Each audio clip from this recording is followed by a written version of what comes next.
We don't feed extras here. Ask your mother to bring her own food next time. Melissa said it softly, almost like she was giving a tip instead of cutting my son down. Liam froze with that little paper cup of water in his hands, and the sound of her kids cracking lobster shells felt louder than it needed to be. Evelyn sat at the far end of the table, eyes on her plate, but the small curl at the corner of her mouth told me she heard every word. She just didn't care enough to stop it. I felt my breath catch. It always happened like that. One sharp moment where the room tilted before I pulled myself back. My name is Kate. I'm 38. I work the early shift at a grocery store in a small town where everyone knows everyone. And somehow, that never stopped me from being invisible in my own family. I learned quiet early.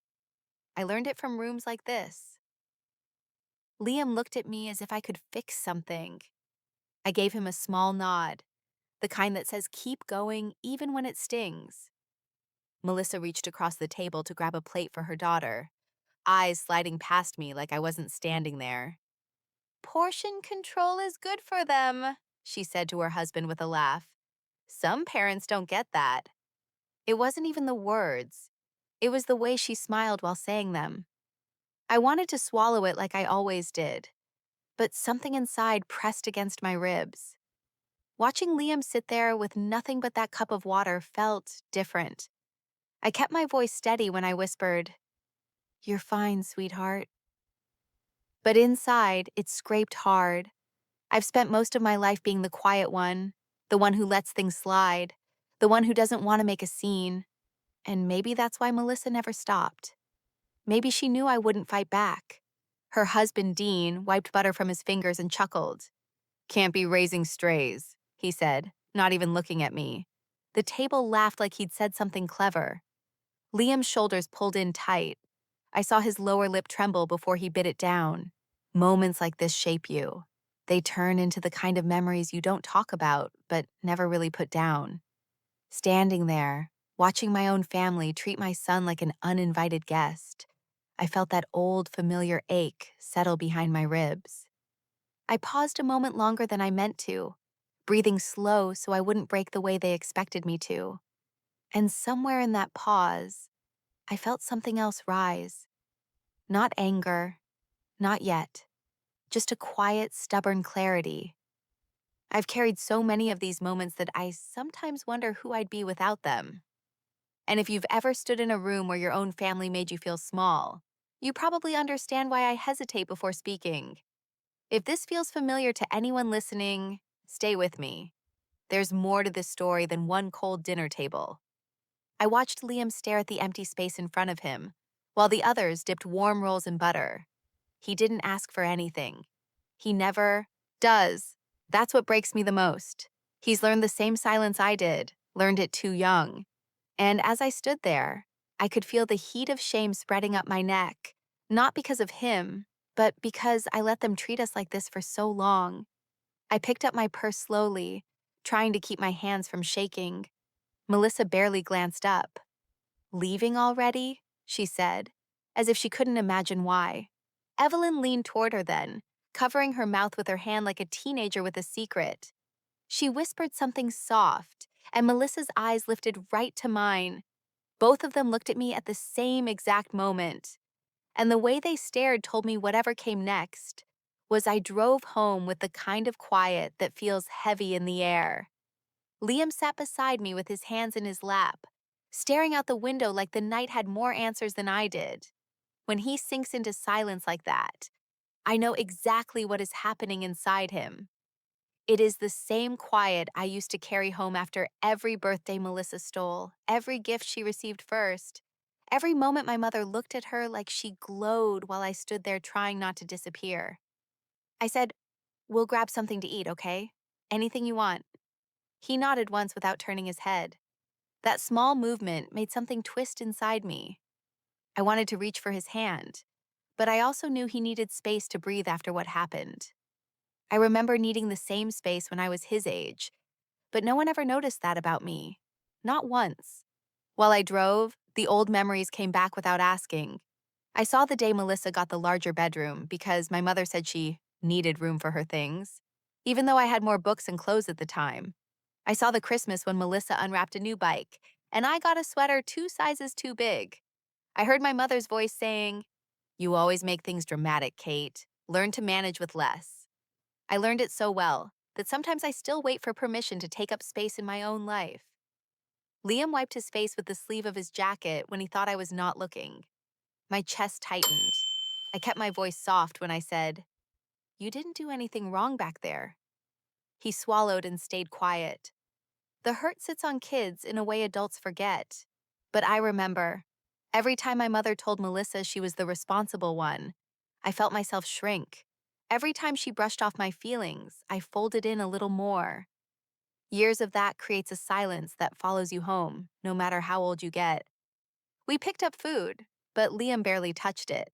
He pushed the fries around the box like they were something he had to solve. I watched him from across the table and felt the old ache settle in my body the same way it used to settle when I was young. Exhaustion turns into numbness when you live inside it long enough. Tonight, it felt like both. After he went to his room, I sat alone at the kitchen table. The house was quiet except for the sound of the refrigerator humming in the corner. I rested my hand on the table and let the moments from earlier replay, one after another, like they had been waiting in a line. Melissa's voice, my mother's smirk, Dean's joke, Liam's eyes, every piece collected in the center of my chest until I could barely breathe. I wondered why my mother never defended me. Even when I cried, she acted like I was making something out of nothing. She lifted Melissa up so high that there was no room for me except in the shadows. I kept believing it would change one day. But sitting there tonight, I realized how long I have waited for something she was never going to give. When it was time for bed, I tucked Liam in. He pulled the blanket to his chin and looked at me with red eyes. For a moment, neither of us spoke. Then he whispered the one question I did not know how to answer. "Mama, what did I do wrong?" "It's not going to be kindness." I watched Liam closely over the next few days, and every small change in him felt like a warning light.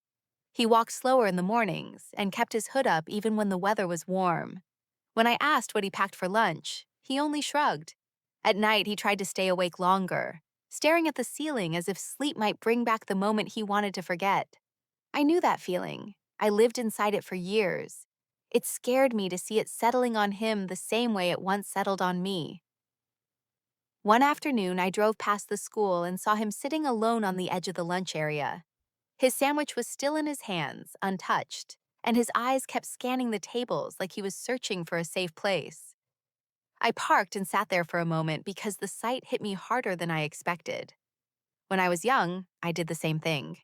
I circled the lunch tables until the bell rang because sitting alone felt easier than sitting near Melissa and hearing her friends whisper that I was the odd one out. I thought I had left that behind. Watching Liam repeat my steps made something sharp settle deep in my chest. That evening, I asked him gently, "Do you want to talk about anything?" He shook his head and whispered, "Not tonight." I nodded and let him be. Kids tell the truth in quiet ways. I understood him well enough to know this was not a small bruise that would fade. This was a crack. I tried calling my mother the next day because part of me still hoped she would care. I asked her why she let Melissa speak to Liam that way. She sighed like I was bothering her and said, "You are too sensitive, Kate. Let it go." Her voice had the same tired patience she used when I was little, the kind that told me she had already chosen her side. I ended the call with my heart sinking. I kept wondering why I reached for her at all. Habit, I guess. The kind you build after years of being told your hurt is nothing more than noise. Later that night, Melissa sent one text. "You know our rules. No apology, no concern, no kindness, just rules." I stared at the screen and felt something shift inside me. It was small but firm. My whole life I thought tolerance meant strength. I thought staying loyal made me good. But sitting in the dim kitchen with that short message glowing back at me, I finally questioned something I had never dared to ask. Did they ever love me the way family should? Or did they love the version of me that stayed quiet and grateful for the scraps? I looked at Liam's drawings on the fridge and felt a new kind of fear press against my ribs. Not fear of them, fear of repeating the cycle. I did not want him to grow into a man who thought he deserved less, because that is what he saw at his mother's table. I needed to understand how long I had let this go on and why. Loyalty should move both ways. Mine never did. I see that now with a clarity I should have found years ago. When I finally sat down to check my email before bed, I noticed a name I had not seen in years. It was my late father's old attorney. The subject line said, "Important." And even though I had no idea what waited inside, something in me paused. I opened the email with a slow breath because something in me already knew it would pull up a part of my father I was not ready to face. The message came from his old attorney, a name I had not seen since the funeral.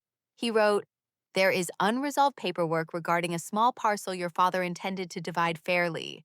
Please confirm your phone number and availability." I read it twice.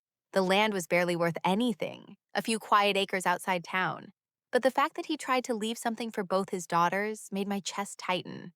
It sounded like him.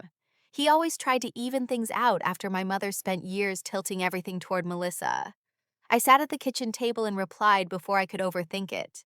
I told him when I was free, and an hour later he sent a number and asked if I could talk now. I agreed because a part of me felt like waiting would only make the ache grow deeper. When I called, his voice was older than I remembered, steady but careful, like he was measuring what he should say and what he should hold back. He confirmed who I was, then said, "Your father mentioned you often when we worked on his files."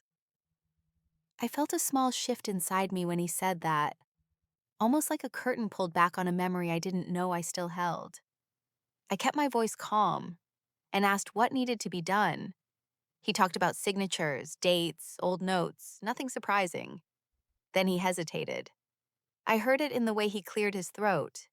He said, "There is something you should know." He was worried about how you were being treated at home. He wanted to make sure you had something of your own. I didn't speak right away. My father never said things like that out loud. He showed care in small actions, not in long talks, so hearing it spoken so simply made the air feel heavier around me. I asked him softly, "He said that?" "Yes," he replied, and his voice carried a quiet weight. "More than once." I let that settle. It felt strange to learn something loving long after the person who said it was gone. I felt a warmth and a hurt mixed together, the kind that makes you steady yourself with one hand on the table. As he talked, a question formed in the back of my mind. Did Melissa know about this? Did my mother? I remembered the way my mother handled paperwork after he died. She moved fast, firm, and private. She never explained anything beyond, "I'll manage it." I trusted her because I was grieving, and because she always acted like she knew best. Now I felt a cold line connect the past to this moment, and I wondered if she tucked this away the same way she tucked away my feelings when I was young. I thanked the attorney for being honest, and he sounded relieved, like he had been holding that truth for years. When the call ended, I walked to the window and watched the lights come on in the houses down the street. It was a simple neighborhood, quiet, with small porches and cracked sidewalks, but standing there made me feel something rise inside me, a steady pulse of determination, slow but firm. I heard echoes of my father's voice, the way he always spoke low and calm when he wanted me to understand something. I didn't know what the land meant yet, but I knew it meant enough for him to worry. I kept replaying his intention in my head. He wanted me to have something that belonged to me, a piece of ground that no one could twist into a lesson about being grateful, a space where I did not have to earn my place. That thought alone made my eyes sting because so much of my life had been shaped by trying to deserve what others were simply given. I was about to close my laptop when the attorney's voice from the call echoed back to me. His last question had come out gentle, but it stopped me cold even then. He had asked, "Has your mother mentioned any plans for selling the land?" And the moment I remembered those words, every bit of warmth in my chest froze. I sat at the kitchen table with the laptop open, the screen glowing in that tired blue light that makes everything feel heavier. I typed my father's attorney's name into my email search bar. then my mother's, then Melissa's. I didn't know what I was looking for, only that something in my chest told me there was more hiding behind that question about selling the land. When the first few messages loaded, my stomach tightened. My mother had sent Melissa an email last month titled Estate Streamlining. I clicked it, and the words felt cold even before I understood them. Inside, my mother wrote, "Once everything is in your name, it'll be easier to keep track." Melissa replied, "Good, I don't want loose ends." Loose ends. That was me. That's what I had been reduced to without even knowing it. I leaned back in my chair and tried to breathe through the sting. The more I read, the clearer it became. They weren't planning to divide anything. They weren't planning to include me in anything. They were moving things around quietly, making decisions in soft tones, all while acting like I was still welcome at the table. I realized then they didn't keep me close out of love or concern. They kept me close so I wouldn't notice when the floor under me shifted. I pulled out an old file box from the closet, the one I avoided because it held pieces of my father I still miss. Papers were stacked unevenly inside, old tax forms, notes he wrote on yellow pads, a few envelopes that looked untouched. As I sorted through them, I saw gaps in places that should have been complete. There were references to documents I had never seen, decisions I was never part of. I kept whispering to myself, how did I not know? But I did know. I just didn't want to believe it. The more I pieced together, the more the memories lined up in ways I never noticed before. The birthday dinners I wasn't invited to, the family meetings held without me, the subtle looks between my mother and Melissa when money came up. Back then I blamed myself, thinking maybe I was difficult or too quiet or not useful enough. But sitting there tonight, I saw it clearly. They created a world where I was always the afterthought, because an afterthought is easy to cut out. I rubbed my thumb along the edge of a folder and felt it tremble, even though I tried to stay calm. I've lived most of my life trying to give people the benefit of the doubt, trying to see the best in them. But now I wondered if that hope had been nothing more than a blindfold. Part of me kept asking, what else did they hide? Another part whispered something harder, something I didn't want to accept. Did they ever see me as part of this family at all?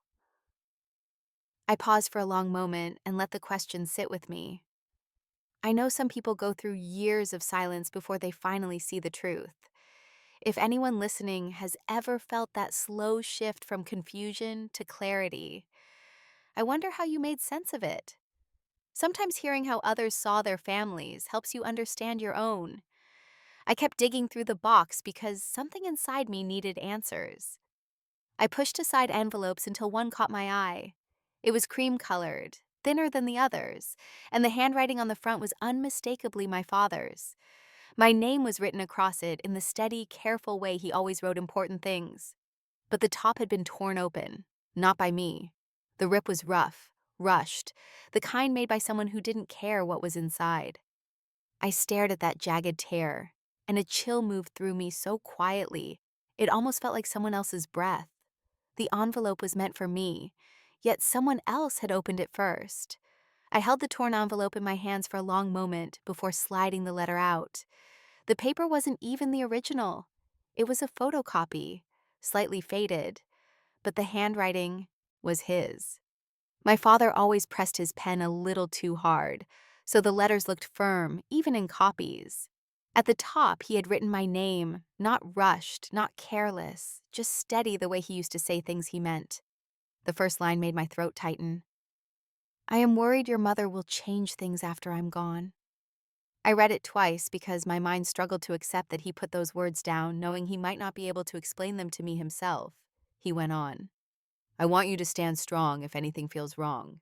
You deserve your share, and you deserve peace.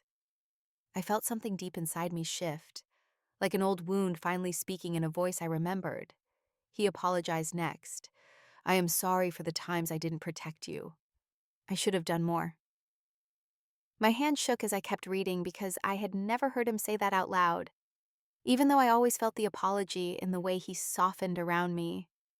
I leaned over the table and let my forehead rest against my hand as the words settled. I didn't cry loudly. It was the quiet kind of break that comes from years of pushing down what hurt. I thought about how many nights I told myself I was exaggerating, how many times I convinced myself my mother didn't mean to leave me out. Seeing his handwriting tell me I wasn't imagining any of it made the room feel different. For the first time, I felt seen by someone who wasn't even here anymore. When the sun came up, I felt a calm resolve, sharper than anything I had carried before. I emailed the attorney and asked for the full estate records. I didn't dress it up with excuses. I wrote exactly what I needed. An hour later, I tried calling my mother. She didn't answer. She sent a text instead. "Busy today, I'll call later." She never did. I didn't expect her to. Melissa left a voicemail around noon, her voice sickly sweet. "Hey, Kate, I heard from Mom that you're digging into the small paperwork. Why now? Is everything okay?" The way she said small told me everything. She wanted me to believe none of this mattered, that it was easier to let her handle things. It made me think of all the times she smiled while taking something that wasn't hers, pretending it was for the good of the family. I didn't call her back. I didn't explain myself. I sat in the living room with the letter on my lap and realized I wasn't reacting to them anymore. I wasn't defending myself or trying to earn understanding. I was observing. I was preparing. There is a quiet power in seeing the truth without arguing with it. I folded the photocopy and slipped it into the front pocket of my notebook. I wanted it close, not because I needed proof, but because hearing him acknowledge my pain steadied me. It reminded me I wasn't wrong all those years when something inside felt off. He noticed when no one else did. That meant something. The attorney called back in the late afternoon. His voice sounded different, tighter, like he had been reading something he wasn't supposed to find. He said my name softly, almost cautious, then paused long enough for my heart to pick up. "You need to come in," he said. "Now, I found something." I drove to the attorney's office with the letter in my purse, folded carefully like it might fall apart if I breathed too hard. When I walked in, he stood from his desk with a look that told me whatever he found was worse than he expected. He motioned for me to sit, and I did, keeping my hands clasped so he wouldn't see how tightly I was holding myself together. He pulled out a thin stack of papers and said, "These are the drafts your father and I worked on before he passed." His tone was gentle, but there was something uneasy beneath it. I leaned forward and let my eyes trace the pages. Some were familiar in structure, like the documents I'd signed years ago for other family matters. But then he set down another pile, smaller, uneven, the edges slightly torn. He said quietly, "Pages are missing. They were here once. Someone removed them." My breath caught, but I didn't speak. He slid one last sheet toward me, the bottom corner still marked with my father's initials, the ink slightly smudged. "These pages referenced beneficiary instructions," he explained. "The instructions were specifically about you." He didn't have to tell me who had access to these documents. I knew. It was only my mother and Melissa. The realization didn't hit me like a punch. It came slow, like sinking into cold water, deeper and deeper until the chill reached my ribs. I asked him softly, "Is there a way to rebuild what he wanted?"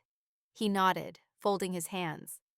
"There were witnesses, people he spoke to, friends, neighbors. I can contact them. We can reconstruct his intent." I felt a steadiness spread through me at his words. It wasn't victory. It wasn't even hope. It was something quieter, something that felt like finally standing on the ground after years of slipping. I thanked him, and he looked at me with the kind of sympathy people give when they see someone holding pain with both hands. But I didn't want sympathy. I wanted clarity, and for the first time in a long time, I had it. My mother and Melissa hadn't just overlooked me. They had actively erased me from something my father meant for me to have. Not out of need, not out of fairness, but out of habit. Cutting me out was easier than treating me as equal. As I sat there, listening to the attorney talk about timelines and affidavits, my mind drifted back to every subtle moment they made me feel like I didn't belong. It wasn't about paperwork. It never was. It was about control. It was about keeping me small enough to manage and quiet enough not to question anything. I looked down at my father's initials again. even in the faded ink, I felt him. His steady voice, the way he always paused before giving advice, the way he used to squeeze my shoulder when he wanted me to know he was proud. I whispered, almost to myself, I hear you. The attorney didn't say anything. He didn't need to. Walking out of the office, I felt different. Not stronger in the loud way people talk about strength, stronger in the quiet way that grows when truth settles into your bones. I wasn't going to argue with Melissa. I wasn't going to plead with my mother. I wasn't even angry in the way I expected. I was simply done being the one who didn't know what was happening around her. When I reached my car, my phone buzzed. A text from Melissa lit up the screen. Come to the house tonight. Mom wants to talk. The message sat there like a door I already knew better than to trust. I drove to the house slowly, letting the streetlights flicker across the windshield the way they used to when I was a teenager coming home late, hoping no one noticed me slip inside. When I walked up the old steps, the wood creaked under my shoes like it remembered every time I tried to make myself lighter. I knocked once and Melissa opened the door with a tight smile. Mom's waiting. Don't drag this out. Her voice carried that same clipped impatience she used growing up, like anything I did was already an inconvenience. When I stepped inside, nothing had changed. Every wall was covered in framed pictures of Melissa. Her graduation, her engagement, her perfect kids in perfect matching outfits. I searched for one photo of me, anything that showed I existed in this house, but the only one I found was in the corner of a shelf, half hidden behind a vase. I felt the usual pinch in my chest, but I kept my face calm. I wasn't here for their approval anymore. Evelyn sat on the couch, back straight, hands clasped over her knee. She gave me a thin smile. You look tired, Kate. All this fuss can't be good for you. I sat across from her and said, I want to talk about the missing estate pages. Her expression didn't change. She tilted her head slightly, like she was trying to understand a foreign language. Missing pages? I don't know what you mean. Melissa crossed her arms and added, Are you doing that thing again? Jumping to conclusions? Because it's starting to feel disrespectful. Her tone was soft, but every word was placed like a needle. I didn't answer her. I watched them both instead, the way you watch a familiar storm and know exactly which direction the wind will turn. I repeated, The pages about my section are gone. Someone took them. Evelyn let out a quiet sigh. Honestly, Kate, if you spent half as much energy being grateful as you do looking for problems, you might be happier. There it was, the gentle cruelty she used when she wanted to remind me of my place. It landed, but it didn't sink the way it used to. I said, The attorney is reconstructing the original draft. He has witnesses. That made Melissa shift in her seat. She forced a laugh. Well, that sounds dramatic. What exactly are you accusing us of? Her voice wobbled for just a second and I caught it. That one moment told me I wasn't wrong. I kept my voice steady. I'm asking why the pages about me are missing. Evelyn's jaw tightened. Your father trusted Melissa with everything. He knew you couldn't handle responsibility. The sentence fell into the room without any effort, without anger, without shame, just truth in the way she saw it. And hearing it said out loud, after years of feeling it silently, made the air shift around us. I felt something inside me go very still. Not broken, just clear. They had decided who I was a long time ago, and nothing I did would ever change that picture in their minds. I looked at my hands resting on my lap and thought about all the years I spent trying to prove something to people who never intended to see me. Melissa said softly, See? This is why he put things in my name. You get overwhelmed. I met her eyes. No, he put things in your name because he trusted the wrong person. Her face tightened. She wasn't expecting calm words. She was expecting tears, or anger, or retreat. She didn't know what to do with composure. I stood up slowly, letting the moment settle. I didn't explain myself. I didn't apologize. I let their own words hang in the air like smoke. As I turned to leave, something caught my eye. A drawer behind Melissa was slightly open, and I saw the edge of a familiar folder sticking out.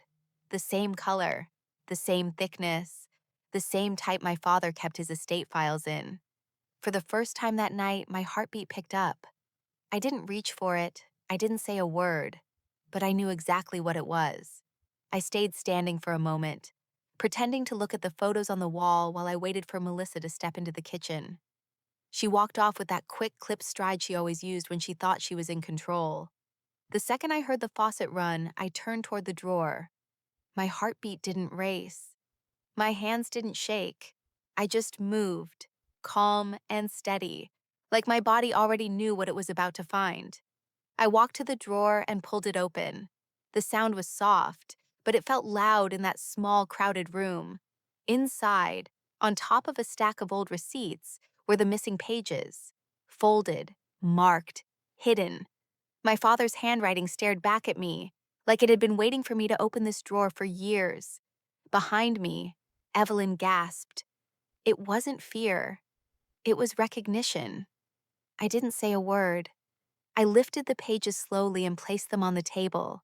The weight of the paper felt different, heavier than it should have. Maybe because I finally knew the truth. Maybe because they knew it too. Evelyn stood halfway up, eyes wide, hands trembling near her lap. "Kate, don't jump to conclusions," she whispered, voice thin and sharp. I didn't even look at her. I just smoothed the folded corners of the papers and let the silence fill the room. Silence was the one thing they never expected from me. They were always prepared for hurt or confusion, never calm. Melissa rushed back in. "What are you doing?" Her voice was tight, almost cracking. "You can't go through our things." I kept my gaze on the pages. I didn't answer. I didn't defend myself. Their panic felt so different from my own. Mine had always been quiet and invisible. Theirs was loud, frantic enough that Melissa reached for the pages like she could undo what I had already seen. I placed my hand over them gently. She froze. For the first time in my life, they were scrambling. Not me. Them. I folded the pages once, clean and neat, and slid them into my bag. The zipper's soft sound felt like a line being drawn. Evelyn stepped toward me with her hands slightly lifted, palms out like she wanted to calm a wild animal. "Let's not make this bigger than it needs to be," she said. I finally lifted my eyes to hers. She flinched. I wasn't angry. I wasn't shaking. I was clear, clearer than I had ever been. And clarity can be such a quiet thing, but it changes everything. Standing there in the home that raised me wrong, I understood that some truths don't need to be shouted to matter. Some truths grow stronger when you hold them in silence. I wondered, not for the first time, how many families fall apart not because of loud betrayals, but because of the lies people whisper to themselves to stay comfortable. That thought sat heavy in my chest. And I keep thinking about moments like this, when a person finally sees what was there all along. If anyone listening has gone through something like that, I wonder what clarity felt like for you. Did it make you brave? Or did it make you tired before it made you strong? Evelyn whispered. "Kate, please, we can talk about this." I closed my bag gently.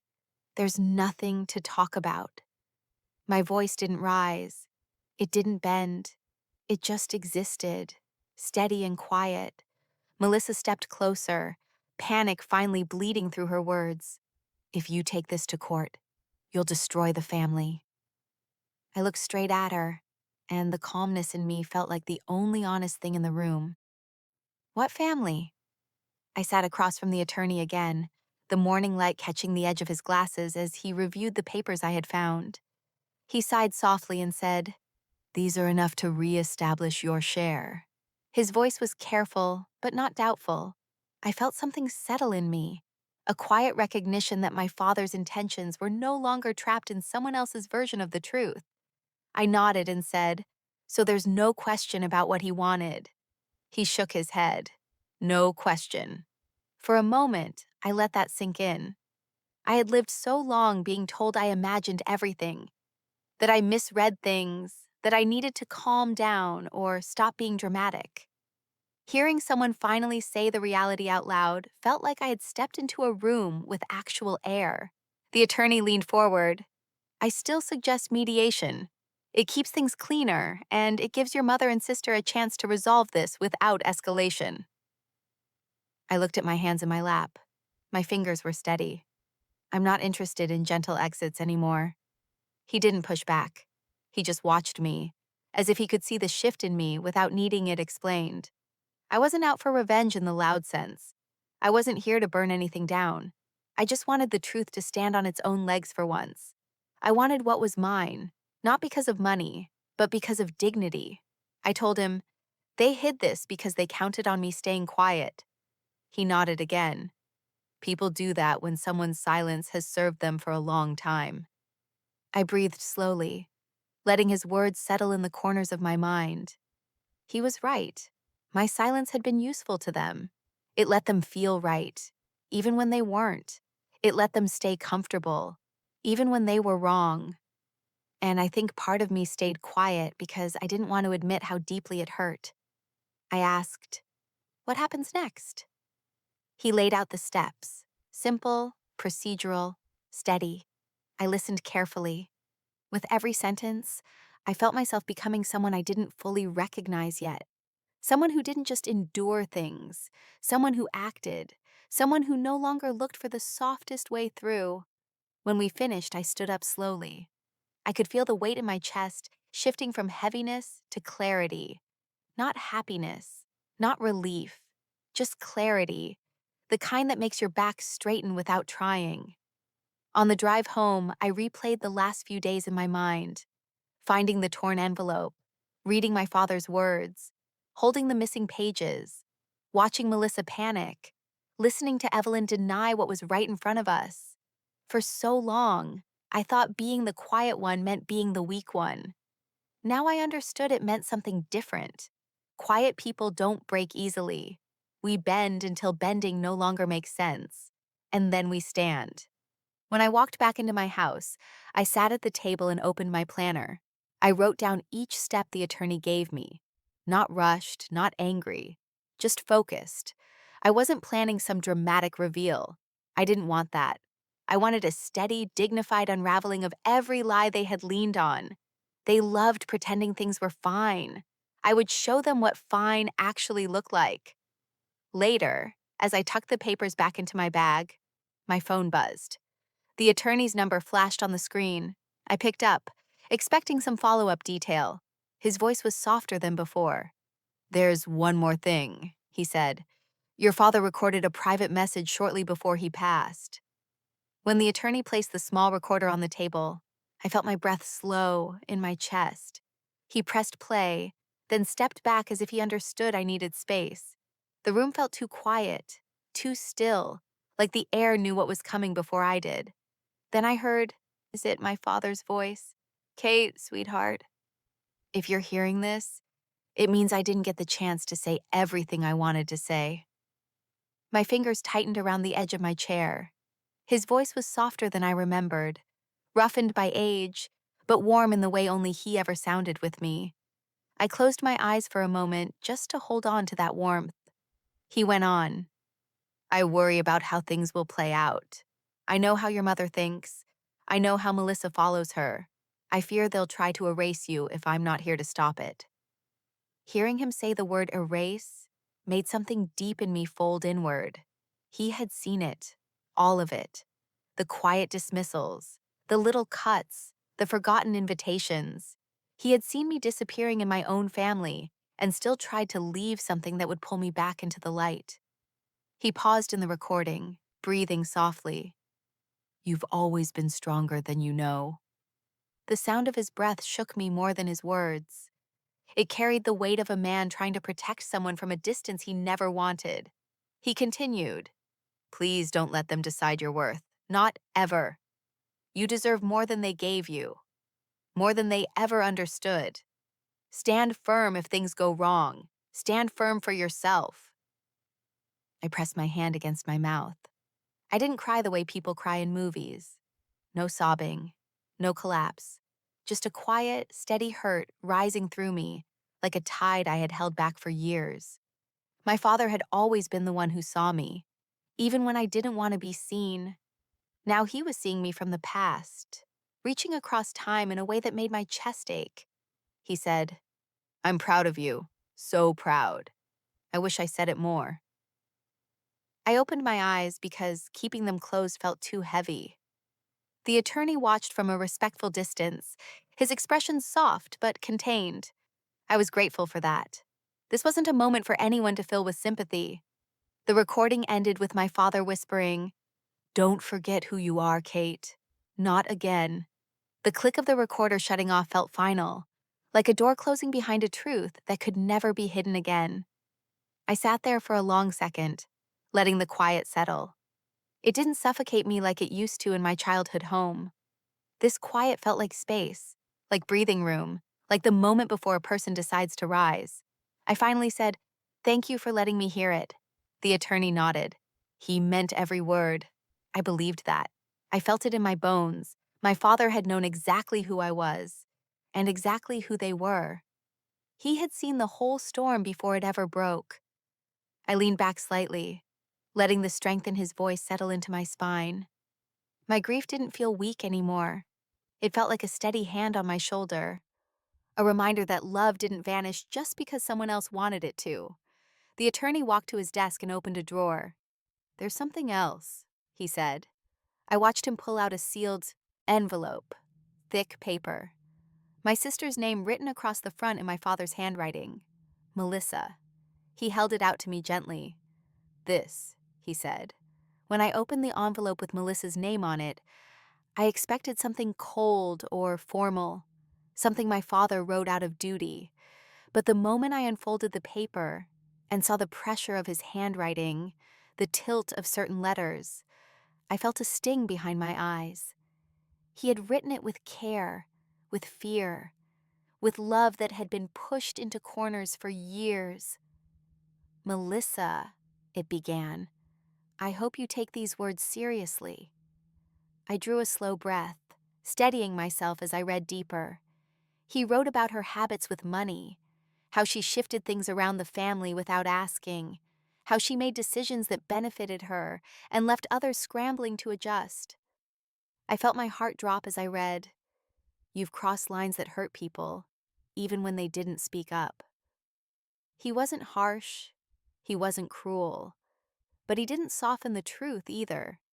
He told her that her choices pushed people away, that one day she might look around and find no one left to trust.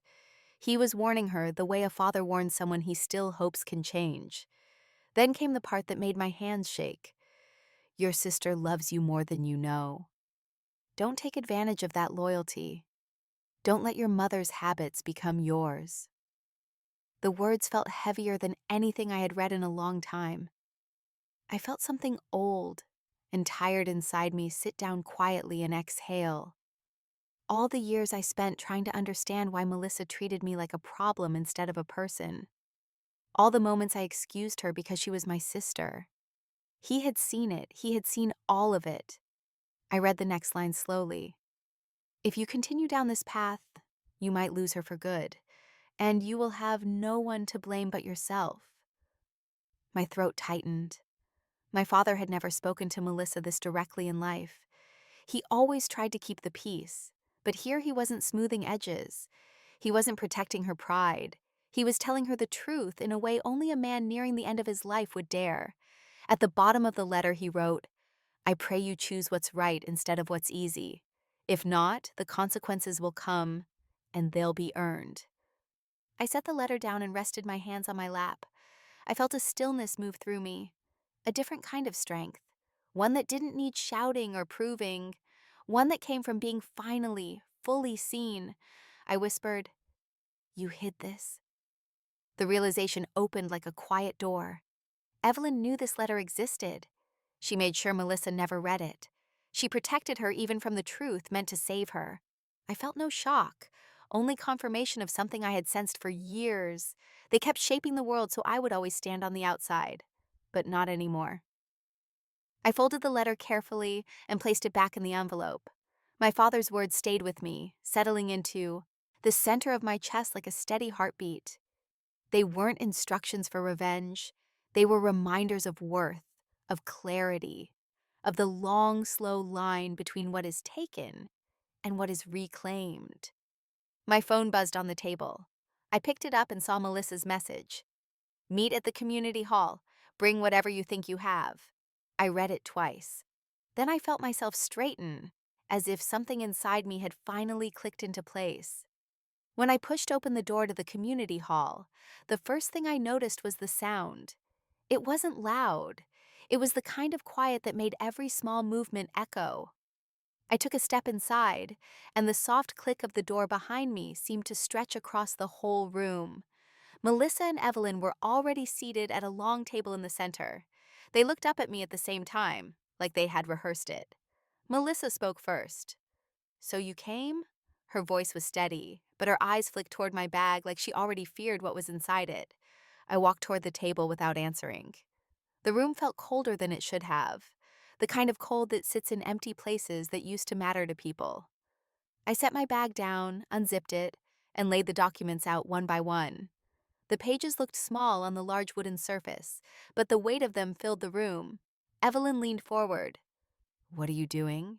Her tone carried that same familiar disbelief, as if I had stepped out of line by breathing. I looked at her, calm. I'm showing you the truth. It came out steady, not sharp. I didn't need sharp anymore. I slid the marked pages toward them. Melissa picked one up with trembling fingers.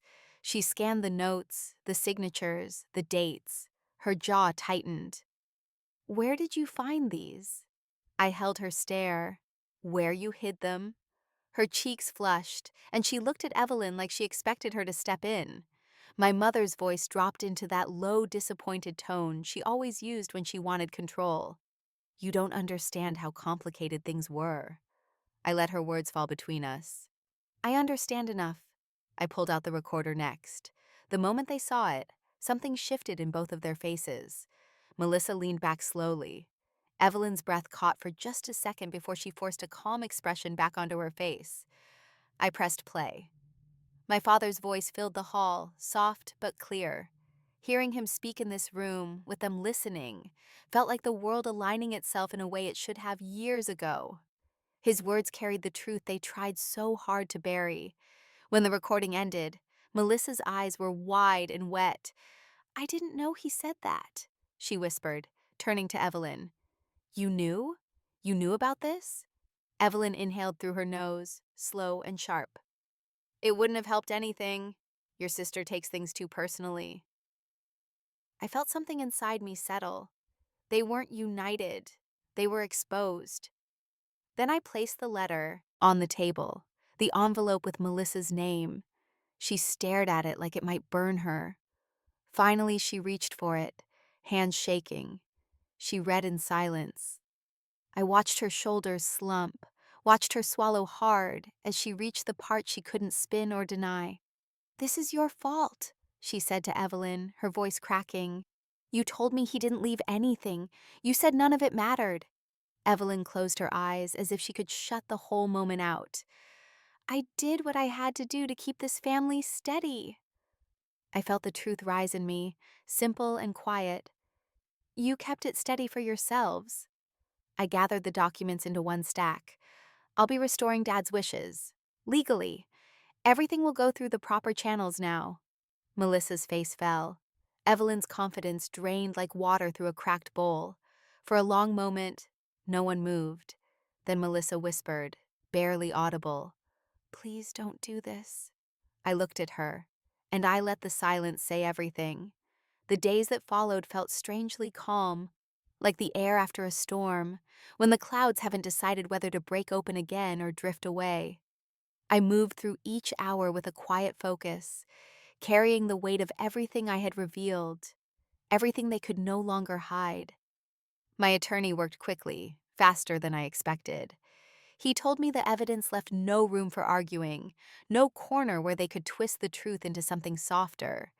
When he said, "They won't fight this," I felt a small breath escape me. Not relief, not victory, just a slow release of something I'd carried for years without realizing how heavy it had become. The paperwork came next. Signatures, dates, confirmations.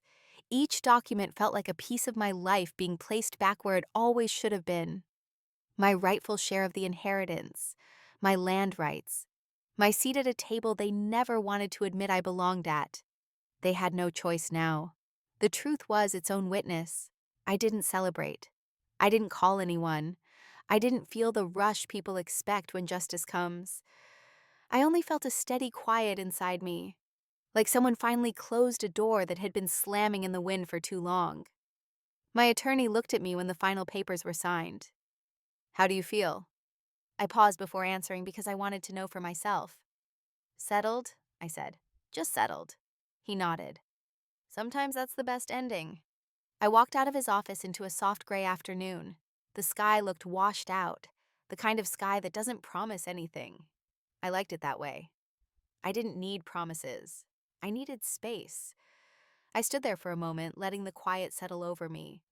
For the first time in a long time, I didn't feel like I was bracing myself for impact. News of the settlement spread faster than I expected. People talk. Small towns take truth and run with it, especially when the family that built its image on perfection suddenly cracks. Didn't look for their reactions, but I heard enough. Whispers in line at the store, a glance too long at the gas station, someone saying, "I always wondered why she stayed so quiet." I didn't respond to any of it. This wasn't about a show. This was about finally standing up in a room where I had spent my whole life being pushed aside. Melissa didn't call. Evelyn didn't either. They stayed silent, and I let them. I didn't need apologies. I didn't need explanations. Their silence was its own confession, and I accepted it without touching it. One evening, I sat at my kitchen table with the documents stacked neatly in front of me. Everything was official, recognized, protected. I traced my finger along the edges, feeling the truth of it without needing to say anything out loud. I thought of my father then, not with sadness, not even with longing, just with a quiet respect for the way he tried to leave light where others left shadows. I didn't expect anything more from that moment. No final twist, no last burst of drama. Life doesn't always offer those. Sometimes it just gives you a small, steady ending that feels real enough to hold. My phone buzzed beside me. I almost didn't check it. When I did, I saw Evelyn's name. One message, 4 words. "You broke us." I stared at the screen for a long second. The guilt she was trying to hand me felt old, worn out, like a coat she expected me to put on even though it never fit. I set the phone down without typing anything back. The wind moved across the field in slow waves, brushing the tall grass like it had been waiting for me to finally stand still long enough to feel it. Months had passed since the settlement, but the land still felt new in my hands, like it was letting me learn it piece by piece. Liam stood a few steps ahead of me, turning the soil with his boot, checking the texture the way my father used to. He glanced back at me with a small smile. "It's good earth," he said. "Your dad would like that you're out here." I felt a warm pull in my chest. "He always wanted this place to breathe again," I said. "I guess now it can." We spent the afternoon walking the boundaries, not rushing, not planning anything big, just being present. I watched the sunlight shift over the fields, catching on the fence posts and the little dips in the land. It felt honest in a way my life never had when I was trying to earn love that was never given. Liam stopped near the old oak tree and waited for me to catch up. "You look lighter," he said. "I feel lighter," I answered. Not because they lost, because I stopped carrying what wasn't mine. Saying it out loud felt like laying down the last stone in a heavy pile. For so long, I had measured myself by how little they valued me. I didn't do it on purpose. It just became the only language I knew. Now the silence felt different, not empty, not sharp, just still. We sat on the old bench my father built. The wood was rough, weathered, and steady, the same way he had been. Liam leaned back and closed his eyes for a moment. "You think they'll ever reach out again?" I shrugged. "Maybe, maybe not.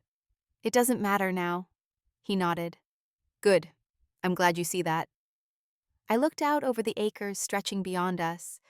For the first time, the land didn't feel like a reminder of what I'd fought for. It felt like a beginning, a quiet one, a real one.